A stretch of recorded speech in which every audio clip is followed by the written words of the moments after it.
히브리서 13장 1절부터 6절까지 제가 공독합니다. 형제 사랑하기를 계속하고 손님 대접하기를 잊지 말라. 이로써 부지 중에 천사들을 대접한 이들이 있었느니라. 너희도 함께 갇힌 것 같이 갇힌 자를 생각하고 너희도 몸을 가졌은즉 학대받는 자를 생각하라. 모든 사람은 결혼을 귀히 여기고 친소를 더럽히지 않게 하라. 음행하는 자들과 간음하는 자들을 하나님이 심판하시리라. 돈을 사랑하지 말고 있는 바를 족한 줄로 알라. 그가 친히 말씀하시기를 내가 결코 너희를 버리지 아니하고 너희를 떠나지 아니하리라 하셨느니라. 그러므로 우리가 담대히 말하되 주는 나를 돕는 이시니 내가 무서워하지 아니하겠노라. 사람이 내게 어찌하리요 하노라. 아멘. 지난 주간에 어느 기업을 하시는 분이 본인의 결백을 인정받고 싶다면서 스스로 목숨을 끊었습니다. 그러면서 그분이 본인이 누구누구한테 돈을 줬다고 명부를 남겼습니다. 그런데 그 리스트에 있는 이름들 중에서 자기가 진짜로 돈을 받았다고 인정하는 사람은 한 사람도 없습니다. 그러니까 돈을 줬다는 사람은 있는데 받았다는 사람은 없는 거죠. 어느 쪽이 진실인지는 앞으로 밝혀지겠지만 억울한 사람은 있는 것 같습니다. 그런데 신중하게 생각을 해보면 이런 일보다 더 억울한 일이 있습니다. 하나님의 말씀인 성경은 이렇게 증거합니다.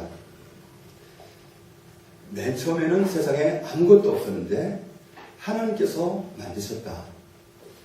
그리고 모든 피조물들 중에서 특히 사람을 하나님의 형상대로 지으시고 마음껏 축복하기 원하셨고 마음껏 사랑하기를 원하셨다. 그런데 천하의 사기꾼 사탄에게 사람이 속아서 그만 멸망길로 떨어지고 말았다. 사람은 마음으로 하나님을 멀리하고 배신했지만 하나님은 여전히 사람을 사랑하셨다. 속아서 멸망길로 떠난 우리를 구원하시기 위해서 아들을 구원자로 보내기로 처음부터 계획하시고 내가 구원자를 보낸다. 메시아를 보낸다. 그리스도를 보낸다고 수없이 말씀해 오셨습니다. 그리고 약속해 오신 대로 과연 구원자를 보내셨는데 아들을 구원자로 보낼 것은 상상도 못할 일이었습니다. 그런데 아들을 보내신 겁니다. 예수님은 하나님의 아들이십니다. 하나님의 아들이 우리를 구원하기 위해서 오셨습니다. 로마서 5장 12절에 보면 그러므로 한 사람으로 말미암아 죄가 세상에 들어오고 죄로 말미암아 사망이 들어왔나니 이와 같이 모든 사람이 죄를 지었으므로 사망이 모든 사람에게 이르렀느니라. 죄의 결과는 사망입니다. 로마서 6장 23절에도 죄의 삭은 사망이요. 죄를 짓게 되면 그 결말은 사망으로 끝나게 되어 있습니다. 그런데 우리가 육신이 죽는 그 사망, 그건 사망에 끼지도 못합니다. 그건 사망도 아닙니다. 진짜 사망, 진짜 멸망은 영원히 뜨거운 것, 그 온도가 1도도 내려가지 않는 영원히 뜨거운 지옥불에 들어가는 것, 그것이 진짜 멸망입니다. 그 상황에서 구원하려고 하나님이 아들을 보내신 겁니다. 여호와의 증인, 안식교 이런 사람들은 지옥이 없다고 말하는 사람들입니다. 이 사람들은 사탄 중에 사탄입니다. 하나님이 아들을 보내서 우리를 구원하실 때 하나님의 아들이 어떻게 우리를 구원하셨습니까? 그가 찔림은 우리의 허물 때문이요 그가 상함은 우리의 죄악 때문이라. 그가 징계를 받으면 우리가 평화를 누리고 그가 채찍에 맞음으로 우리가 나음을 입었도다. 우리는 양 같아서 그릇 같지만 하나님의 아들에게 우리의 죄를 다 담당시키시고는 하나님의 아들이 우리 죄를 위해서 죽게 하셨다. 이렇게 우리를 구원하시기 위해서 하나님이 엄청난 값을 지불하셨습니다. 예수님도 이 십자가를 앞에 두고 얼마나 고민하셨습니까? 정말 얼마나 고민하고 괴로우셨던지 흘러내리는 땀방울이 빗방울이 돼서 떨어지는 그 고통 가운데서 아버지여 할 수만 있다면 이 잔이 내게서 지나가도 된다면 이 잔이 나에게서 지나가게 해주십시오. 그러나 나의 원대로 하시고 아버지의 원대로 하십시오. 이렇게 씨름하다가 십자가에 돌아가셨는데 지옥이 없다면 예수님이 십자가에 돌아가시지 않아도 됩니다. 그들이 말한 것처럼 연기 사라지듯이 그냥 사람이 죽으면 영원히 사라진다고 하면 주님이 이 고난 안 당하셔도 돼요. 나는 예수님이 부활했다는 건 못 믿어. 내가 만져보지 않고 확인해보지 않고는 안 믿어. 그랬던 도마에게 주님이 뭐라고 말씀하십니까? 만져봐라. 확인해봐라. 그렇게 하고라도 네가 믿는 사람이 돼야지. 안 믿으면 진짜 고난하다. 확인해봐라. 왜 그렇게까지 말씀하십니까? 지옥이 없다면 왜 도마에게 그런 간절한 부탁을 하십니까? 네가 여기까지 왔는데 지금 안 믿는다면 영원한 지옥불이다. 확인해보라고 네가 믿어라.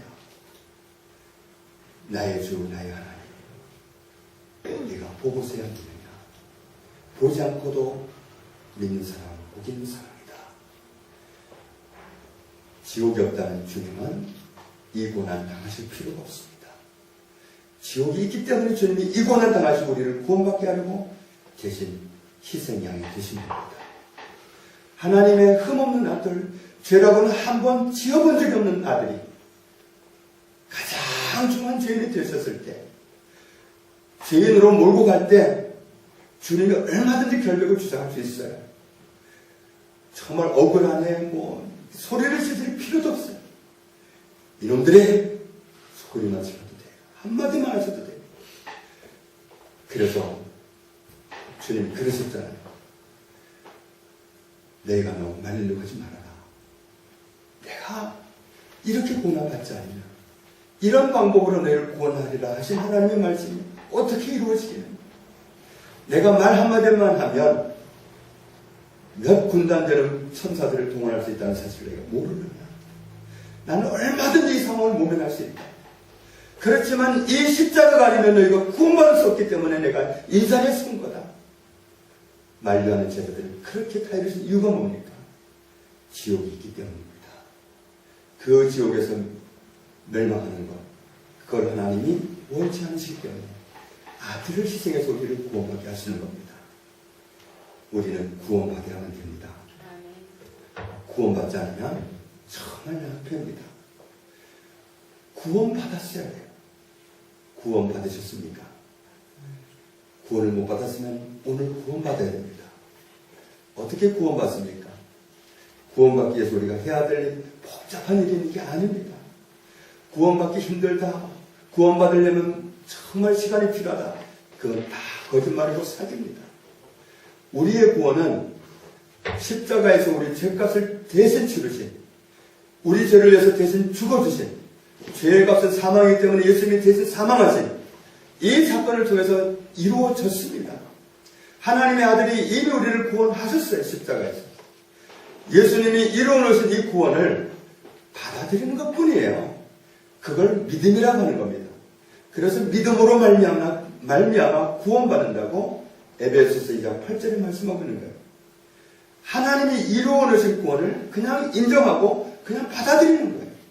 나를 구원하시고 부활하신 예수님을 고맙습니다. 예수님 나와 함께 해주세요. 받아들이는 거예요. 모셔드리는 거예요. 그게 구원받는 거예요. 그렇기 때문에 내 죄를 담당하고 십자가에 죽으셨을 뿐만 아니라 지금은 부활하여 계시는 예수님을 나의 구세주, 나의 구주로 모셔드리기만 하면 돼요. 나의 주님, 나를 구원하신 주님, 나와 함께 해주십시오. 내 인생 가운데 함께 해주십시오 하고 예수님을 포옹하기만 하면 돼요. 받아들이기만 하면 돼요. 예수님과 함께 있어야 됩니다. 예수님과 함께 있는 게 구원이에요. 왜냐하면 요한일서 5장 11절 12절에 하나님이 우리에게 아들을 주셨습니다. 하나님 우리에게 영생을 주셨습니다. 영생을 어떻게 주셨냐면 하나님의 아들 안에 있다고 그랬습니다. 우리에게 주신 하나님의 아들 속에 우리의 생명이 있습니다. 그래서 하나님의 아들을 모신 사람은 생명이 있고 하나님의 아들을 안 모신 사람은 생명이 없습니다. 쉽게 말하면 나한테 예수님이 계시면 생명이 있는 거고 나한테 예수님이 없으면 생명이 없는 겁니다.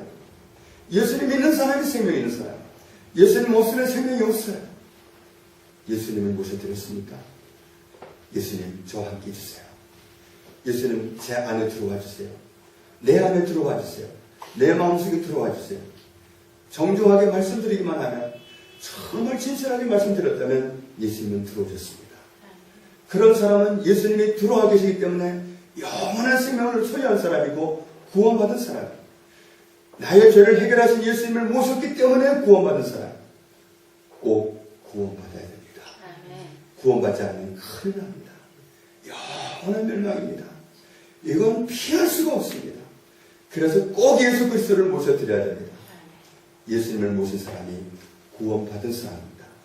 나를 죄와 사망에서 구원하시기 위해서 십자가에서 죄값을 대신 치고 주셨고 나를 대신해서 죽어주셨던 그 예수님, 그분은 죽음으로 끝나지 않았습니다. 사흘 만에 부활하셔서 지금도 살아계시는 그분, 그 예수님을 모셔드리는 겁니다. 우리 눈에 안 보이지만 주님은 여기에 계십니다. 내 안에도 계시고 이 자리에 계시는 그 주님을, 예수님, 나를 구원하신 주님, 내 안에 들어와 주십시오. 나와 함께 해 주십시오.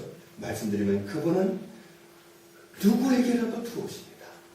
그런 사람은 아무에게도 주님은 차별하지 않고 들어오십니다. 예수 모신 사람이 구원받은 사람입니다. 예수 모신 사람이 영생을 얻은 사람입니다. 부디 바라건대 이 가운데 한 분도 예외 없이 꼭 구원받기 바랍니다. 아멘. 우리의 삶이 이 생이 전부가 아닙니다. 이 세상은 잠깐입니다. 오래 살아도 잠깐이에요. 나이 먹을수록 얼마나 속도가 빠릅니까? 정말 말로만 듣던 인생 속도, 숫자가 자동차 엑셀 숫자하고 같다면서요. 정말 그렇게 빠를 수가 없습니다. 정말 세월이 왜 그렇게 빠릅니까? 나이가 들면 들수록 빠릅니다. 세상은 잠깐입니다. 우리는 주님 앞에 서게 됩니다. 히브리서 9장 27절에 한 번 죽는 것은 사람에게 정하신 것이요 그 후에는 심판이 있으리. 그 후에는 심판이 있습니다. 죽음이 끝이 아니에요. 죽음은 시작이에요. 죽음은 영원을 시작하는 시작입니다. 시작이지 끝이 아닙니다. 이제 죽으면 끝이야. 그건 사기 중에 사기입니다. 그렇기 때문에 우리는 꼭 구원받아야 됩니다. 예수 그리스도, 나를 구원하신 예수님을, 내 죄를 십자가에서 대신 청산하신 예수님을 내 안에 모셔드리고 구원받은 저 여러분 되시기를 주님의 이름으로 축복합니다. 우리가 구원받지 못했다면 꼭 구원받아야 되고, 구원받았다면 우리가 어떻게 살아야 될까? 구원받으신 분들은 오늘 말씀에 주의해야 됩니다. 오늘 말씀 히브리서 13장에서는 구원받은 사람은 어떻게 살아가야 되는가? 이걸 말씀하고 있기 때문에 주의해야 됩니다. 왜냐하면 방심할 수 없다는 얘기입니다. 와, 나 구원받았어. 그러고는 안심하면 안 됩니다. 한때 미국에는 이상한 바람이 불었어요. 구원받았다는 것 때문에 정말 그때부터 아무렇게나 사는 거예요. 길 가다가 돈 가진 사람 있으면 죽여서 뺏기도 하고 갈취하기도 하고 성폭행하기도 하고, 구원받았다는 착자에 그런 짓을 하고 다녔어요. 나는 구원받았으니까 뭔 짓을 해도 상관없어. 이런 말도 안 되는 생각을 하고 그런 삶을 사는 게 바로 방심입니다. 구원받은 사람은 결코 그렇게 살 수 없습니다. 진짜 구원받은 사람은 그렇게 살아갈 이유가 없습니다.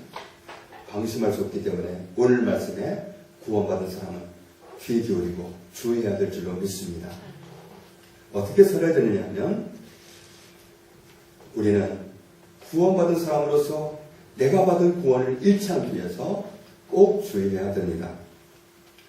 최근에 택배 스미싱 사기가 기성을 부리고 있다고 합니다. 혹시 어느 택배사라고 하면서 문자 메시지가 오면 그런 문자 메시지는 확인을 안 해도 좋습니다. 택배 문자 메시지가 오는데 이름까지 실명을 넣는데요. 아무개님, 택배사 이름도 유명한 택배사 이름 되면서 거기에 이제 택배가 전달돼야 되는데 주소가 달라서 전달을 못하고 있으니까 아래에 있는 인터넷 주소 눌러서 확인을 해 보십시오. 그래서 그 확인을 하면 정말 분간을 못할 정도로 비슷한 그런 가짜 택배 회사 사이트가 뜬답니다. 그러면 자기 전화번호를 넣고 인증을 받으러 간답니다. 그 인증받는 과정에서 전화번호를 넣고 인증하는 과정에 모든 정보를 다 가르친답니다. 그래서 많은 사람들이 피해를 당하고 있다고 하니까 택배 문자 메시지가 오면 무시하십시오. 정말 배달을 못할 문제면 전화합니다. 그러니까 인터넷 주소에 있으면서 확인해 보라고 하는 그런 택배 문자가 오면 무시하십시오. 그래야 손해를 안 봅니다. 구원받은 사람은 어떻게 살아야 되느냐 하면 히브리서 13장 1절에 원어로 보면 이렇습니다. 형제애에 머물러 있으라. 형제와 좋은 관계를 맺어야 된다는 말씀입니다. 형제는 내 혈육을 말하는 게 아닙니다. 혈육으로 타고난 형제도 형제지만 혈육과 상관없는 모든 사람이 형제입니다. 모든 사람은 하나님이 지으신 사람들이기 때문에 다 우리의 형제입니다. 형제애에 머물러 있으라. 형제와 나쁜 관계를 맺으면 안 된다는 얘기입니다. 방심하면 나쁜 관계를 맺을 수도 있습니다. 이웃과 이웃을 미워할 수도 있고 비방할 수도 있고 욕할 수도 있고 또 무시할 수도 있고 심지어는 미워할 수도 있습니다. 미움은 살인입니다. 히브리서 12장 14절에 모든 사람과 더불어 화평함과 거룩함을 따르라. 이것이 없이는 아무도 주를 보지 못하리라. 이웃과 어떤 사람과도 단 한 명과도 화평한 관계, 거룩함, 이 관계가 무너진다면 절대로 주를 보지 못하리라. 그래서 어떤 사람과도 거리끼는 관계가 있으면 안 돼요. 어떤 사람도 용서 못한 관계가 있으면 안 돼요. 내가 아무리 억울한 일을 당했어도 나는 용서한 사람이 되어야 돼요. 나는 주님을 억울하게 한 사람이에요. 하나님을 억울하게 한 사람이 바로 나 당사자입니다. 그런데 하나님은 나를 용서하시기 위해서 아들을 십자가에 못 박아가면서 용서하셨습니다. 왜냐하면 멸망하지 않게 하려고. 하나님 나를 용서하지 않으면 내가 멸망입니다. 나를 살리기 위해서 하나님은 나를 불쌍히 여기시고 용서해 주신 겁니다. 나를 긍휼히 여기서 나를 용서해 주신 것은 나를 살리기 위해서입니다. 내 편에서 생각하심으로 나를 용서하시고 살 길을 주신 거예요. 그렇기 때문에 내가 이 사랑을 받았기 때문에 나도 다른 사람이 멸망하지 않게 하기 위해서 내 자신을 지키기 위해서 용서해야 됩니다. 용서 못하는 거 상대방이 아무리 잘못했어도 내가 용서 못하면 내가 지옥 갑니다. 결코 죄를 보지 못한다고 했기 때문에 어떤 사람과도 한 사람과도 한 건이라도 걸렸으면 주를 보지 못한다고 했기 때문에 그 어떤 사람과도 마음으로라도 불편함이 없어야 됩니다. 그런 관계가 있으면 다 청산하십시오. 하나님 앞에서 다 회개하고 정말 깨끗해야 됩니다. 그게 없으면 아무도 주를 보지 못합니다. 그래서 형제애에 머물러 있으라. 방심하면 형제애에 못 머물러 있고 무너질 수 있습니다. 그러면 주를 못 볼 수 있습니다. 그렇기 때문에 이렇게 당부하시는 겁니다. 또 2절 말씀에 보면 낯선 사람, 나그네에 대한 사랑, 환대를 잊지 말라. 원어로 보면 등한시 하지 말라, 간과하지 말라, 무관심하지 말라. 이렇게 말씀하고 있습니다. 이것 잘하다가 자기도 모르고 천사를 대접한 일이 있었다. 아브라함이 그런 경우죠. 그냥 지나가는 손님, 나그네, 자기 집에 오는 사람도 아닌데 길 가는 사람만 보면 달려가서 자기 집으로 모셔다가 식사를 대접하고 보내고 이런 친절을 베풀었던 아브라함은 천사를 대접하는 영광을 누렸습니다. 우리가 이웃에게 잘하는 건 주님에게 잘하는 겁니다. 우리가 어떤 아이에게 잘하는 건 그 아이의 부모한테 잘하는 것과 똑같습니다. 우리가 어떤 사람에게 잘하면 그 모든 사람은 하나님의 자녀이기 때문에 하나님께 잘하는 겁니다. 그래서 우리가 어떤 사람이 어려울 때 도와주고 나면 누가 빚을 졌다고 생각하느냐면 하나님이 빚 졌다고 생각합니다. 하나님이 빚 졌다고 생각하시고 갚아준 적이 없어요. 하나님이 갚아준다고 그랬으니까 거짓말 하겠습니까? 야, 정말 하나님이 갚아주니 놀랐습니다. 정말 나는 조금 줬는데 하나님은 갚으실 때 엄청나게 갚으십니다. 정말 그분의 손은 너무 큽니다. 우리처럼 치사하게 계산하지 않습니다. 내가 필요할 때 내가 전에 빚었지 하고 갚아주시는데 크게 갚아주십니다. 하나님께 빚지는 건 좋습니다. 그러니까 이웃 사람이 나그네로 있을 때, 어려운 가운데 있을 때 그런 사람을 섬기기를 기뻐하라. 그것은 하나님을 대접하는 일입니다. 3절 말씀에 혹시 주변에 갇힌 사람이 있다면, 아는 사람이 갇혔다면 나도 갇힌 사람이 있냐, 그 사람 입장에서 생각해줘라. 또 주변에 학대받는 사람이 있다면, 남편한테 학대받는 사람도 있고 부모한테 학대받는 사람도 있고 드물게는 아내한테 학대받는 사람도 있습니다. 그런 사람이 있을 때 그런 사람 입장에서 생각해줘라. 위로해주라는 얘기죠. 얼마나 힘드냐. 우리 같이 기도하자. 하나님이 은혜 주시기를 같이 기도하자. 그러면서 함께 가는 것 얼마나 그 사람에게 힘이 되겠어요. 그 사람이 힘을 얻게 되는 것 하나님을 영광스럽게 하는 겁니다. 그렇기 때문에 이웃이 어려울 때 그 사람 입장에서 하는 얘기예요. 그래서 그 사람을 도와주라는 얘기입니다. 챙기라는 얘기입니다. 그것은 하나님을 기쁘시게 해드리는 겁니다. 4절 말씀에 모든 사람은 결혼이라는 관계를 귀중히 여기라.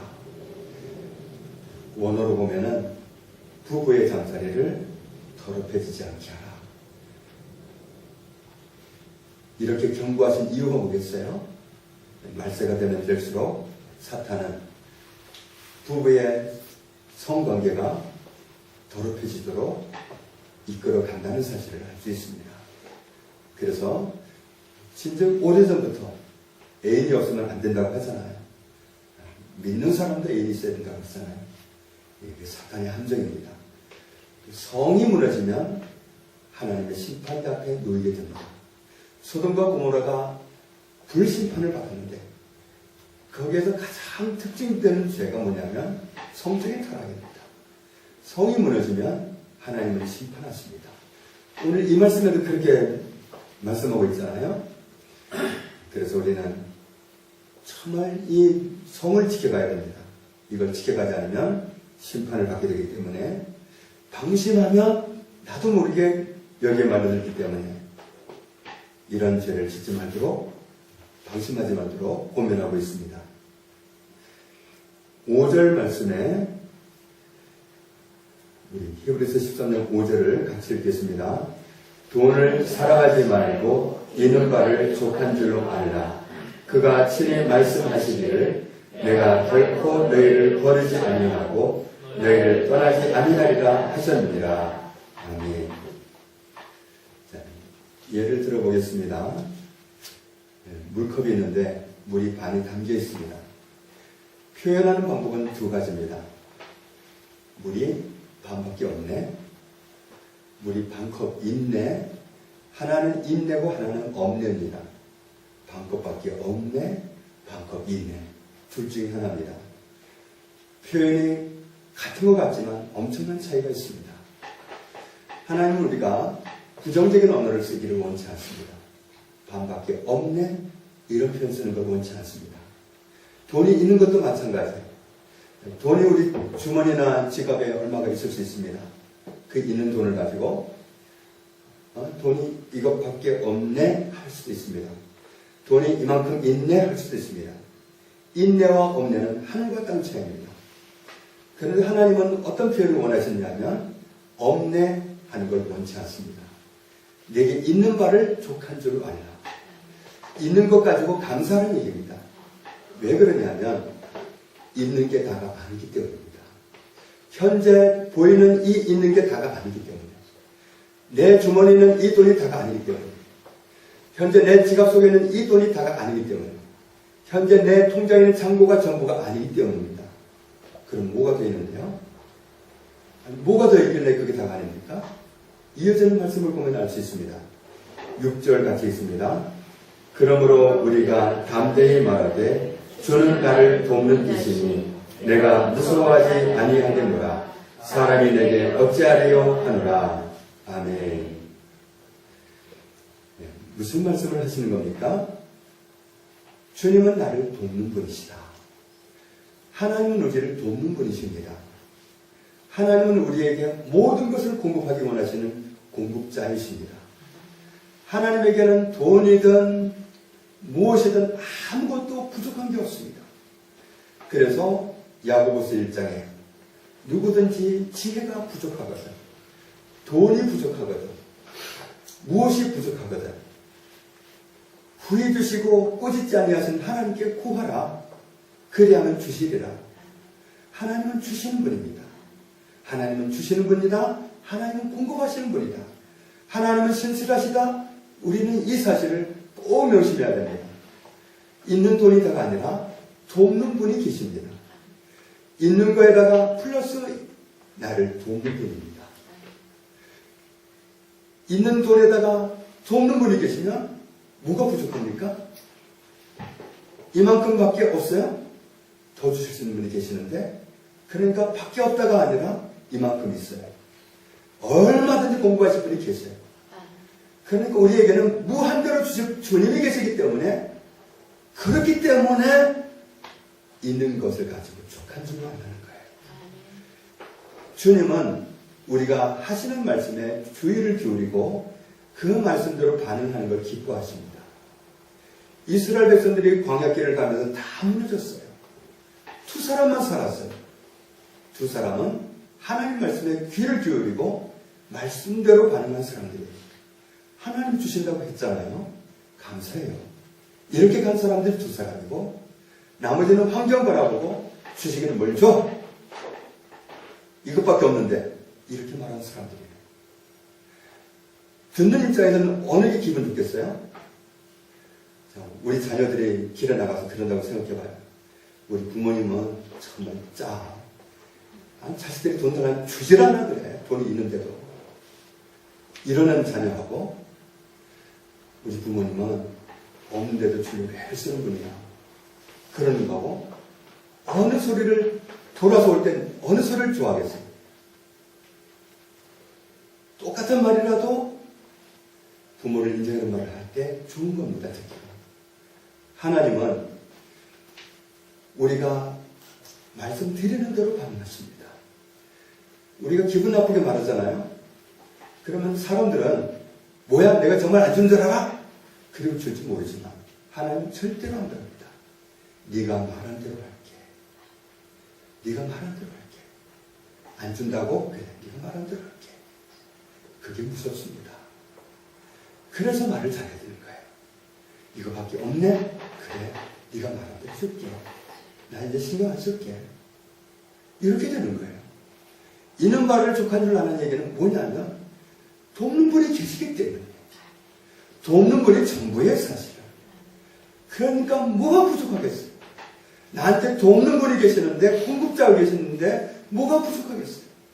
그러니까 있는 게 다가 아니기 때문에 있는 것으로 족할 수 있고 만족할 수 있고 감사할 수 있는 거예요. 있는 게 다가 아니기 때문에. 나에게는 돕는 분이 계셔. 나에게는 후원자가 계셔. 공급자가 계셔.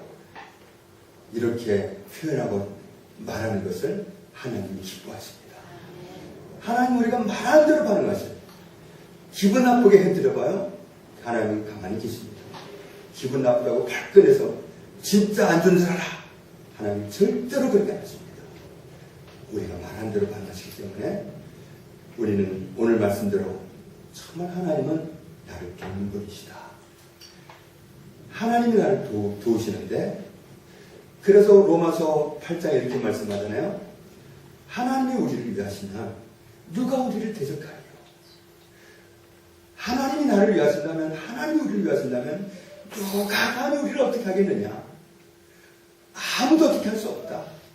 하나님 우리를 위하십니까? 물론이죠. 하나님이 우리를 위하셔서 독생 아들을 내어주셨습니다. 하나님의 아들을 죄를 위해서 나를 위해서 십자가에 죽기까지 하셨습니다. 그렇게 놀라운 사랑을 베푸신 하나님이 아들도 아끼지 않고 주셨는데 다른 무엇을 더 아끼겠느냐? 그럴 일 없다 선언하셨어요. 그러면 그 자체 가지고 그 말씀 가지고 신바람 나게 살아야 돼요. 그냥 없는 거 가지고 막 시무룩해 있는 가족들을 뒤로 돌아서 가지고 기기거리면서 그게 전부가 아닌데 하하 그러면서 하나님께 영광을 돌려야 돼요. 앞에서 웃으면 기분 나빠할지 모르니까 뒤돌아서서 웃으면서 하나님께 영광을 돌려야 돼요.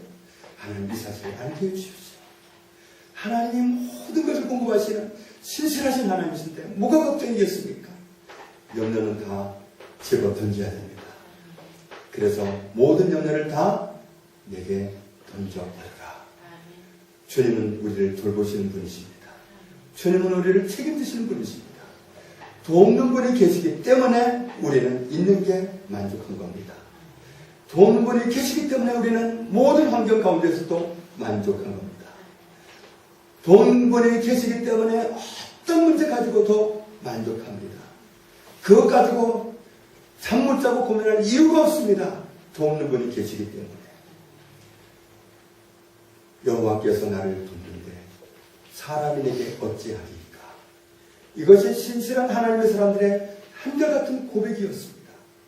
우리의 고백이 바로 이래야 됩니다. 여호와께서 나를 돕는데 무엇이 문제가 되겠는가. 우리는 다 그런 고백으로 하나님께 영광을 돌리며 살아야 될 줄로 믿습니다. 있는 게 다가 아닙니다. 돕는 분이 전부입니다. 그래서 정말 믿음의 사람들은 그렇게 고백하고 살았어요. 여호와는 내 편이시라.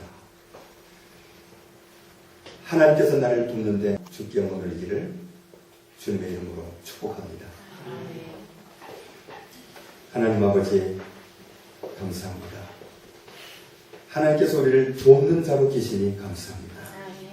그래서 우리에게 얼마가 있든지 그것은 아무 문제가 되지 않습니다. 그것은 족합니다.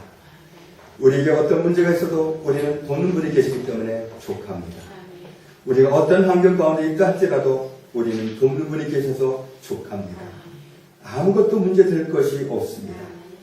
여호와께서 나를 도우시니 여호와께서 나를 돕는 분이시니 참 감사합니다. 이 감사를 회복하고 하나님께 영광 돌리며 살아가는 저희들 다 되게 하여 주옵소서. 예수님의 이름으로 기도합니다. 아멘.